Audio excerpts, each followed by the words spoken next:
स्वागत है आपका बी न्यूज नेशन में। मैं हूं आबिद हुसैन शेख। बस स्टैंड में खुलेआम मंगलसूत्र उड़ाया चोर ने। घटना बीजापुर के तालीकोट बस स्टैंड में घटी है। दिन दहाड़े महिला यात्री के गले से मंगलसूत्र उड़ाकर फरार हुआ चोर। दिन भर यात्रियों को सावधान और सतर्क रहने का अनाउंस्ड किया जाता है इन पब्लिक प्लेस में। इस घटना ने जनता की सुरक्षा को लेकर कई सवाल खड़े किए हैं। बीजापुर जिले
कीजिए ऑफर पाइए। जी हाँ, Aspire spoken English soft skill ने वाव कार्ड लॉन्च किया है जिसमें आप 80% तक का डिस्काउंट पा सकते हैं। जल्दी कीजिए, ये ऑफर लिमिटेड है। एडमिशन कीजिए और 1 साल का ऑफर पाइए। अभी नहीं तो कभी नहीं। बाघमारे हॉस्पिटल में दांतों की बीमारी से जुड़े हर तरह का किया जाता है इलाज, जिसके माहिर oral and maxillofacial surgeon doctor शान करीमी करेंगे आपका उम्मीद से भरपूर इलाज। तो आज ही विजिट कीजिए बाघमारे मल्टी स्पेशलिटी हॉस्पिटल, सकाफरोजा सरकारी उर्दू स्कूल नंबर 4 के पास।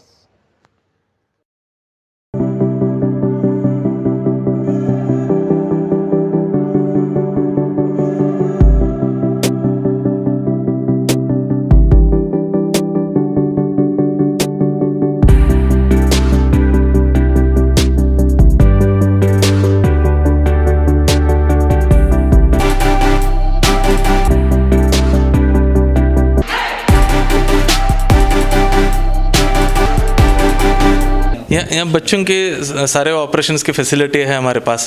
कई बच्चों को सिंपल माइनर प्रोसीजर रहते हैं, वो भी करते हैं हम लोग। जो माइनर ऑपरेशंस हैं वो भी होते हैं, जो मेजर ऑपरेशन है वो भी कई किस्म के ऑपरेशन होते हैं। और खबरों के लिए देखते रहिए बी न्यूज नेशन।